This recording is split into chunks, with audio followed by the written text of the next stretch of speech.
Bun găsit tuturor! Continuăm astăzi cu îmbinarea părților, adică a celor două hexagoane și bordurarea jachetei.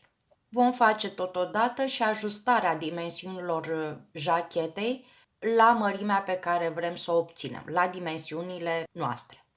Să știți că eu am făcut deja filmarea pentru această îmbinare și pentru bordurare, însă m-am gândit că poate nu este foarte clar și nu se înțelege foarte bine din cauza faptului că nu-mi intră întreaga jachetă în cadru și atunci m-am gândit să fac o schiță. Se spune că de cele mai multe ori o schiță face cât 1000 de cuvinte. Prin urmare, aceasta este schița pe care am făcut-o. Deci, după ce am terminat de lucrat cele două hexagoane, am zis aici două bucăți, am trecut la plierea lor. Îndoirea sau plierea am făcut-o pe linia aceasta, deci este un diametru al hexagonului la jumătatea laturii hexagonului. Deci aici am jumătate, aici am jumătate. Și am pliat hexagonul pe această linie imaginară. După pliere, cele două hexagoane ale mele arată ca în această schiță. Am trecut apoi la ajustarea dimensiunilor. În primul rând am completat aici porțiunea aceasta cu un număr de rânduri și partea aceasta cu același număr de rânduri pentru ca jacheta să aibă dimensiunea dorită de mine pe șolduri. Deci măsurată de aici și până aici trebuie să am circumferința șoldurilor mele plus 2 cm pentru lejeritate. În plus, această extindere a hexagonului îmi creează mie aici răscroiala de la gât pentru ca această jachetă să se aranjeze frumos. Apoi am făcut îmbinarea. Îmbinarea am făcut-o la mâneci, aici sus, aici și aici, și la spate, aici, pe cele două părți extinse pe care le-am făcut anterior. În cazul în care doriți jacheta mai lungă, puteți să faceți aceeași extindere la poalele jachetei, deci să continuați să lucrați la fel ca aici, ca la părțile acestea extinse, să facem extinderea și aici.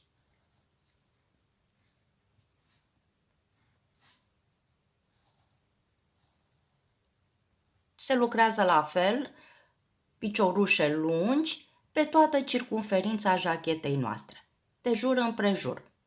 Mă duc, mă întorc. Asta rămâne la latitudinea dumneavoastră, eu nu am mai făcut această extindere. Apoi am trecut la bordurarea jachetei. Am început de aici din spate și am mai făcut un rând de piciorușe lungi, mergând de jur împrejur. Deci așa, apoi pe poale, am venit aici și m-am întors de unde am plecat. Aceasta a fost teoria. Trecem acum la practică.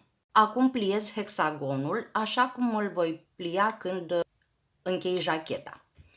Voi plia hexagonul chiar pe această dungă unde a fost începutul și sfârșitul rândului. Se vede că există o mică diferență aici. Consider că aceasta ar fi cusătura de pe laterale. Îl pliez așa.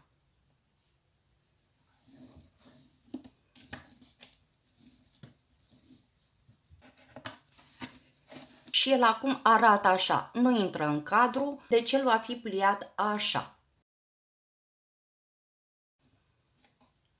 Aceasta este mâneca pe care o voi prinde pe aici, iar acesta este spatele. Acum el este suprapus cu partea cealaltă, pliată. La fiecare hexagon, pe linia de spate, voi mai face niște rânduri suplimentare. Eu am făcut aici 4 rânduri suplimentare. Vin acum cu partea aceasta, la care eu deja am făcut aceste rânduri suplimentare, care vin pe spate. Și ele trebuie să îmbine cu rândurile suplimentare pe care le voi face aici. Deci dacă cusătura mea este aici, cusătură impropriu spus, acea linie de demarcare, acum urmează să fac pe această latură aceste rânduri suplimentare. Haideți să facem. Rândurile suplimentare urmează să le fac aici, pe fața lucrului. Deci eu acum sunt pe fața lucrului. Aici avem dos cu dos. Aici sunt rândurile suplimentare de la cealaltă parte, care se vor îmbina cu acestea care vin de la partea aceasta. Vin și atașez firul chiar pe acest colț.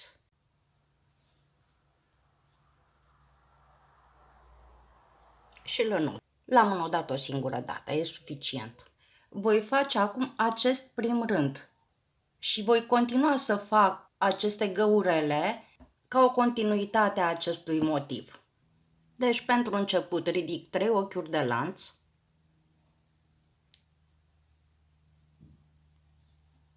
tot aici pe colț mai fac un picioruș lung, continui această frunzuliță, deci voi face pe fiecare picioruș încă un picioruș lung, în total 3.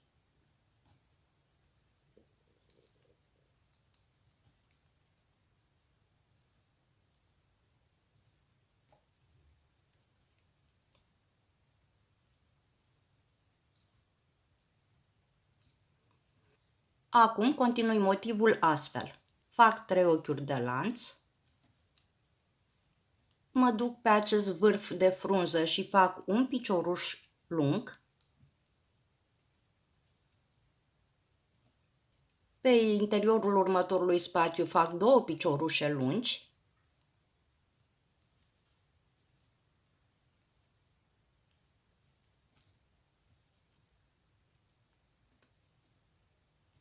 și apoi continui cu piciorușe lungi până la capătul rândului, unde voi termina simetric față de acest capăt, adică în oglindă.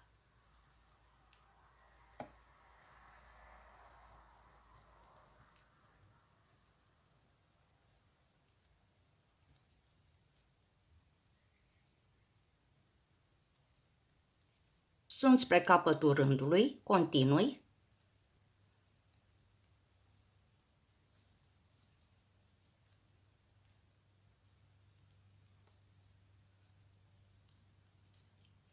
Și acum aici trebuie să fac ca în partea cealaltă, ca aici. Deci vom face așa, pe acest spațiu 2 piciorușe lungi,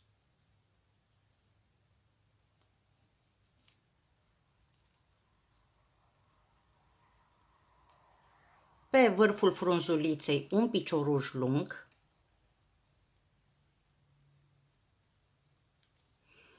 trei ochiuri de lanț.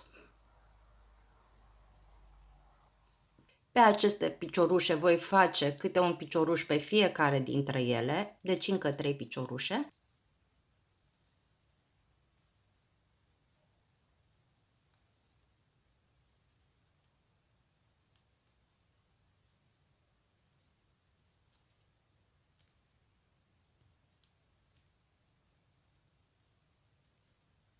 Și apoi mai am 2 piciorușe de făcut. 1, 2, 3 ochiuri de lanț și întorc lucrul. Aici eu am făcut așa. 3 piciorușe lungi,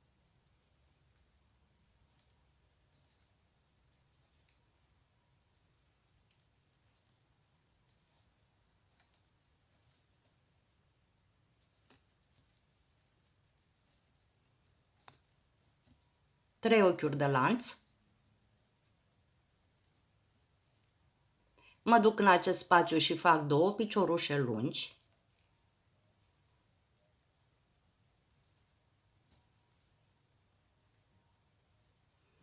Și apoi continui cu piciorușele lungi pe tot rândul.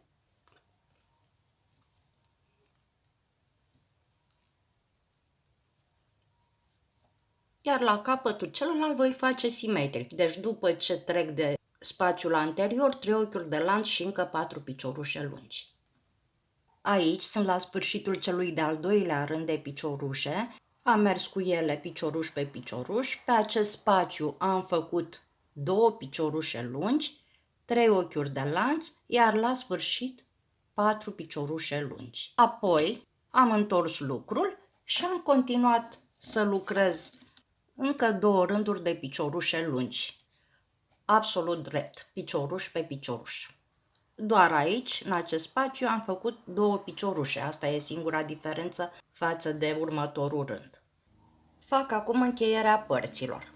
După ce am pliat hexagonul așa cum îmi trebuie mie, el este acum pe dosul lucrului. Deci am așezat față pe față și aceasta e mâneca. Aici trebuie să facem îmbinarea mânecii. Îmbinarea o fac tot cu croșeta și, așa cum am spus, o fac pe dosul lucrului. Haideți să facem. Fixez firul aici la începutul rândului, chiar pe un colț al hexagonului. Eu întotdeauna fixarea o încep prin a face un nod simplu la începutul rândului. Aici unde am fixat firul vin și fac un picioruș scurt. Și acum mă duc pe partea din spate a lucrului, acelei de-a doua părți cu care vreau să îmbin prima parte, și fac aici un picioruș alunecat. Toată încheierea o voi face cu piciorușe alunecate pe fiecare picioruș lucrat. Vin în față, picioruș alunecat. Mă duc în spate.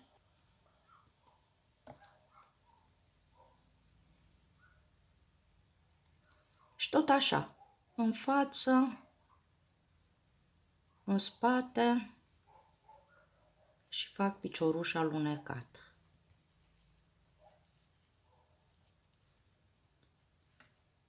Picioruș cu picioruș. Când ajung la spațiile acestea, fac și aici o prindere, dar una singură este suficient. Deci în față, în spate. Aici, la vârful frunzuliței, fac o prindere chiar pe vârf. Deci o dată aici și o dată în spate. Am ajuns iar la acest spațiu. Picioruș alunecat, în spate un picioruș alunecat. Acum vin în față.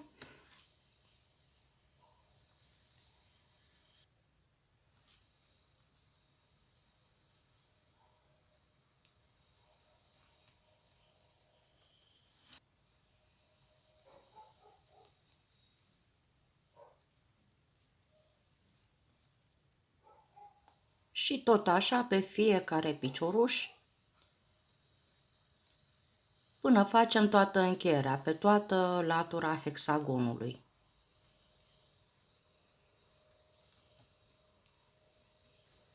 Încheierea mea arată așa.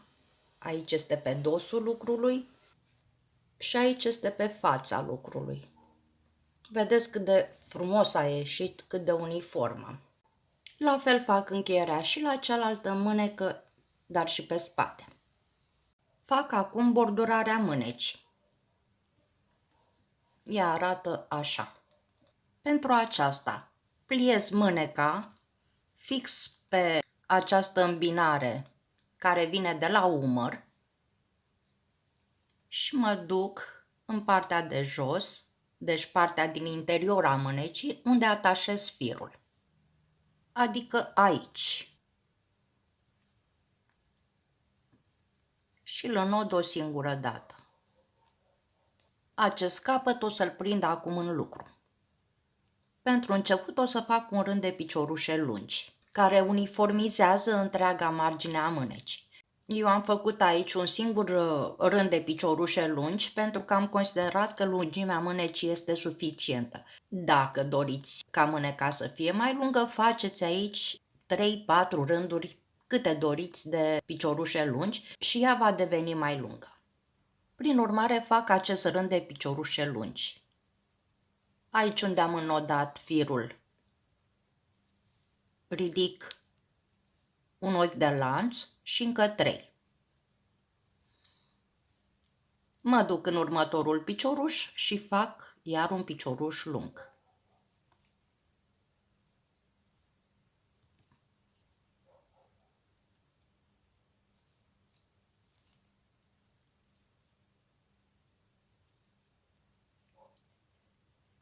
Deci voi face picioruș pe picioruș pe toată circumferința mânecii, până ajung de unde am plecat. Aici am ajuns la partea de ajur. Pe aceasta o fac așa. Tot la fel, picioruș pe picioruș. Iar pe partea de lănțișor, pe acest spațiu, fac 2 piciorușe lungi.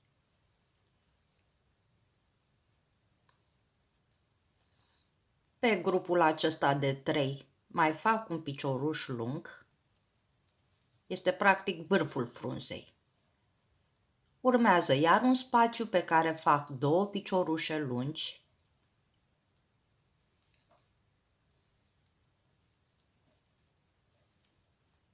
Continui picioruș pe picioruș.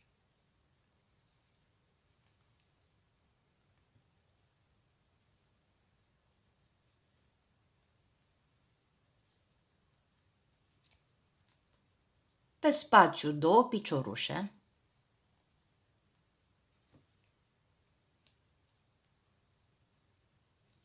Aici, pe cusătura de îmbinare, fac ca și cum aș avea piciorușe.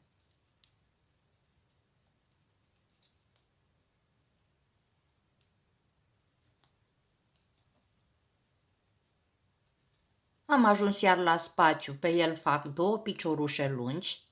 Am grijă să prind și acest fir de capăt.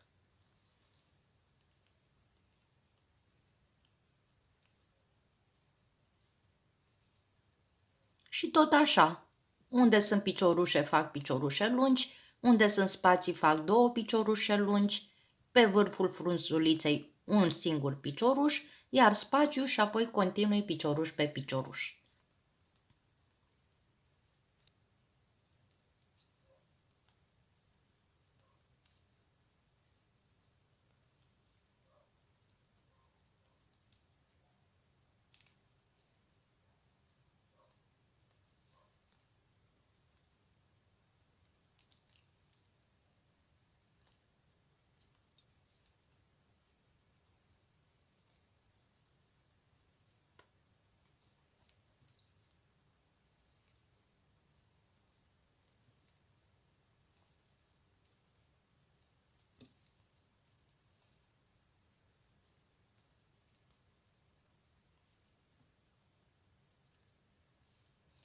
Am ajuns la partea de piciorușe. Voi face în continuare la fel, picioruș pe picioruș, până la sfârșitul rândului.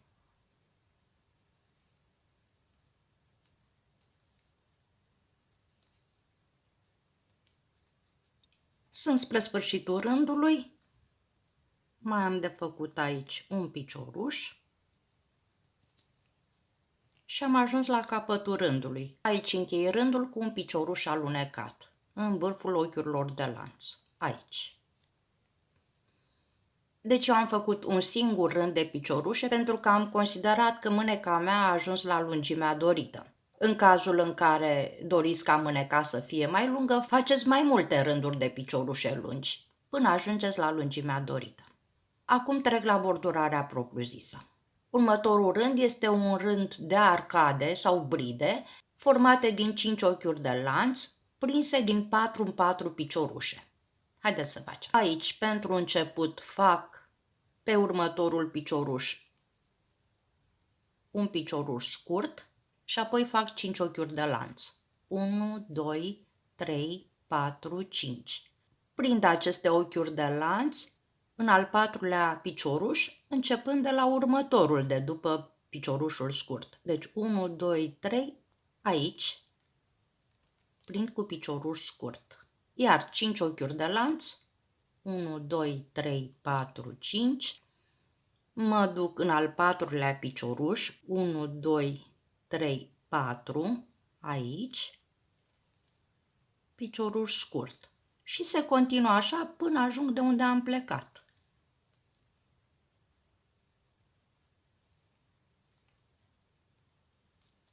Sunt spre sfârșitul rândului și mai am 1, 2, 3, 4, fix aici. Vin și fac picioruș scurt. Acum voi face acești colțișori. Acești colțișori se compun din 5 piciorușe lungi, despărțite cu câte un ochi de lanț, făcuți din 2 în 2 bride. Haideți să facem. Acum, după încheierea ultimei bride, ridic un ochi de lanț și mă duc pe următoarea arcadă sau bridă și fac aici 5 piciorușe lungi despărțite cu câte un ochi de lanț. Una, ochi de lanț. 2, ochi de lanț. 3, ochi de lanț. 4, ochi de lanț și a 5-a și fac și aici un ochi de lanț care îmi desparte mie brida de piciorușul scurt pe care îl voi face aici pe următoarea bridă. Iar un ochi de lanț și mă duc pe următoarea bridă și fac iar 5 piciorușe lungi despărțite cu câte un ochi de lanț.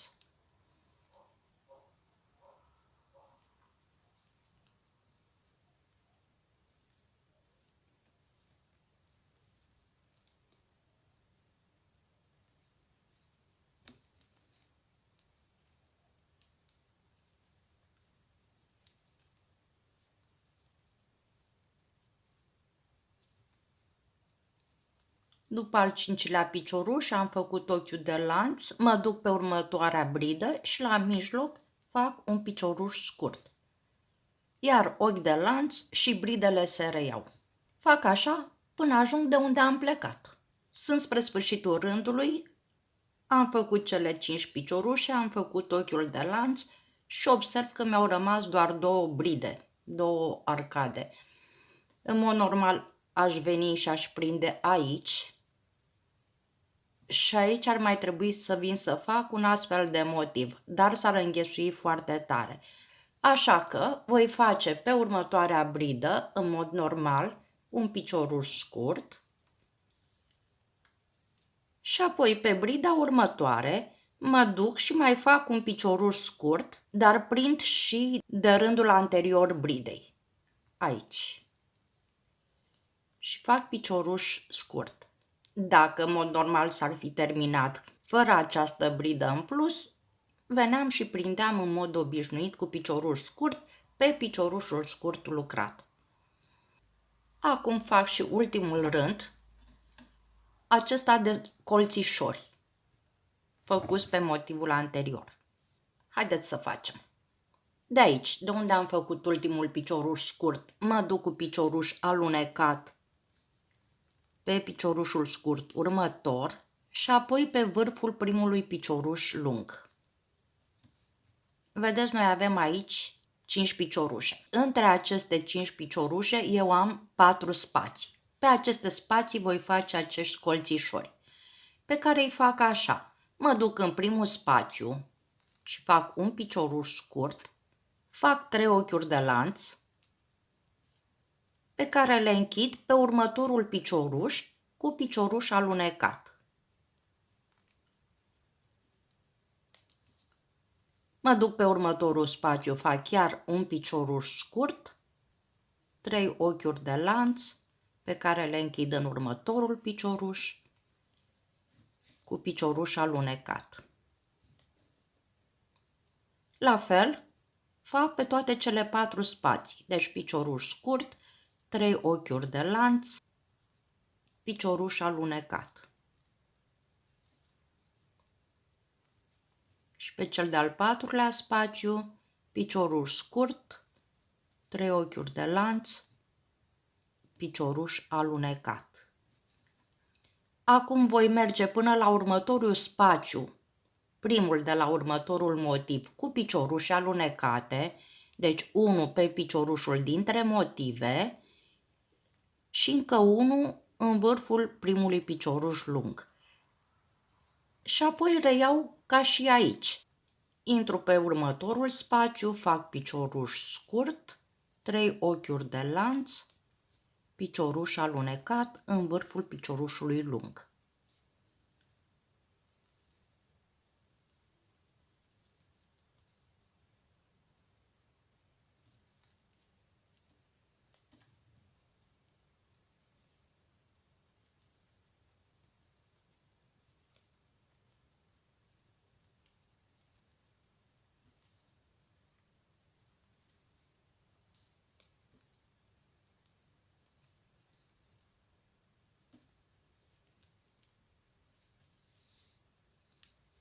Deci pe fiecare motiv eu am 4 astfel de colțișori. Între motive merg cu picioruș alunecat până la următorul spațiu.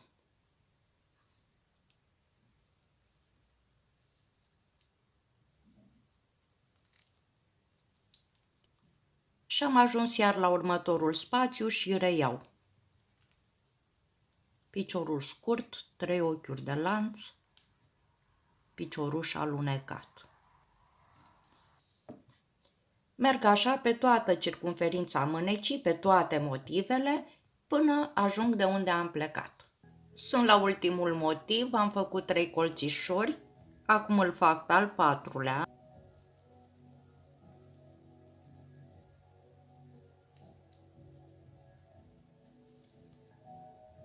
Și acum mă duc cu picioruș alunecat până pe mijlocul acestei treceri dintre motive.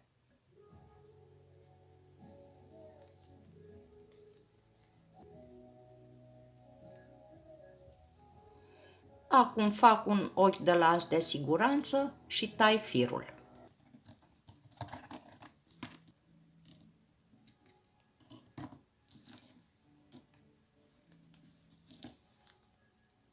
Acest fir o să-l ascund cu acul pe dedesubt.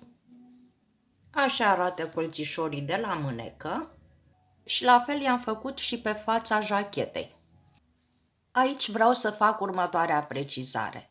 Am început rândul de piciorușe scurte de aici, de la îmbinarea dintre părți, dintre cele 2 hexagoane, cu un rând de piciorușe scurte pentru început, pe toată îmbinarea, după aceea pe următoarele 2 rânduri am făcut piciorușe duble și apoi am mers în continuare cu piciorușe lungi. Am mers așa de jur împrejurul hexagonului, am trecut și de al 2-lea hexagon și m-am întors pe față până am ajuns iar de unde am plecat. Și aici am păstrat simetria, adică am mers cu piciorușe lungi până cu 3 rânduri înainte de partea de împinare. Aici am făcut un rând cu piciorușe duble și încă 2 rânduri cu piciorușe scurte. Asta ca să dau un pic de răscroială în partea din spate a gâtului. Aici la colț, chiar pe colț, am făcut 3 piciorușe lungi, un ochi de lanț și alte 3 piciorușe lungi. Și apoi am continuat în mod obișnuit cum am făcut la mânecă. Dacă dumneavoastră doriți ca jacheta să fie mai lungă, aici la poalele jachetei, atât în spate cât și în față, deci de aici până aici, faceți aici la poale mai multe rânduri de piciorușe lungi. După rândul de piciorușe lungi, am continuat ca la mânecă. Apoi următorul rând l-am făcut din arcade de câte 5 ochiuri de lanț, din 4 în 4 piciorușe lungi. Apoi am făcut motivul acesta format din 5 piciorușe lungi, despărțite cu câte un ochi de lanț, după care am făcut colțișorii exact ca la mânecă. Aici, la colțul jachetei, am avut grijă să am o arcadă chiar pe colțul jachetei. Acestea 2 de lângă arcada de pe mijloc le-am făcut după 2 piciorușe lungi. Am făcut 4 ochiuri de lanț și 2 piciorușe lungi la arcada aici, iar în partea asta mergând am făcut 4 ochiuri de lanț și am lăsat 2 piciorușe lungi. Faceți așa, săriți 1-2 piciorușe, important e să vă iasă această bridă pe colț, iar aceste două bride să fie mai mici și simetrice față de colț. Important e ca aici, la colțul jachetei, să faceți mai multe bride, adică să prevedeți și această bridă pe colțul jachetei de care să prindă aceste motive. Deci, practic, eu pe colț am 3 bride făcute pe acest colț de 3 piciorușe lungi, un ochi de lanț și 3 piciorușe lungi, pe care le-am făcut pe rândul de piciorușe chiar în colțul jachetei. Aici faceți prin aproximare. Deci după ce am venit cu brida peste 4 piciorușe, am ajuns aici și am văzut că mi-au mai rămas 4 piciorușe. Am făcut o bridă între ele, o prindere chiar pe colț și o altă bridă aici, după cele 3 piciorușe. Și mi-au ieșit mie astfel 3 bride pe colț, astfel încât am un motiv pe față, un motiv pe poale și prinderea dintre motive se face chiar pe colț. Așa arată acum jacheta mea finisată, terminată și călcată. Vă mulțumesc că m-ați urmărit și vă aștept cu drag și la alte tutoriale. Până atunci vă doresc o zi cât mai frumoasă, sănătate, numai bine, spor la lucru și să ne revedem cu bine și la alte tutoriale. Pe curând!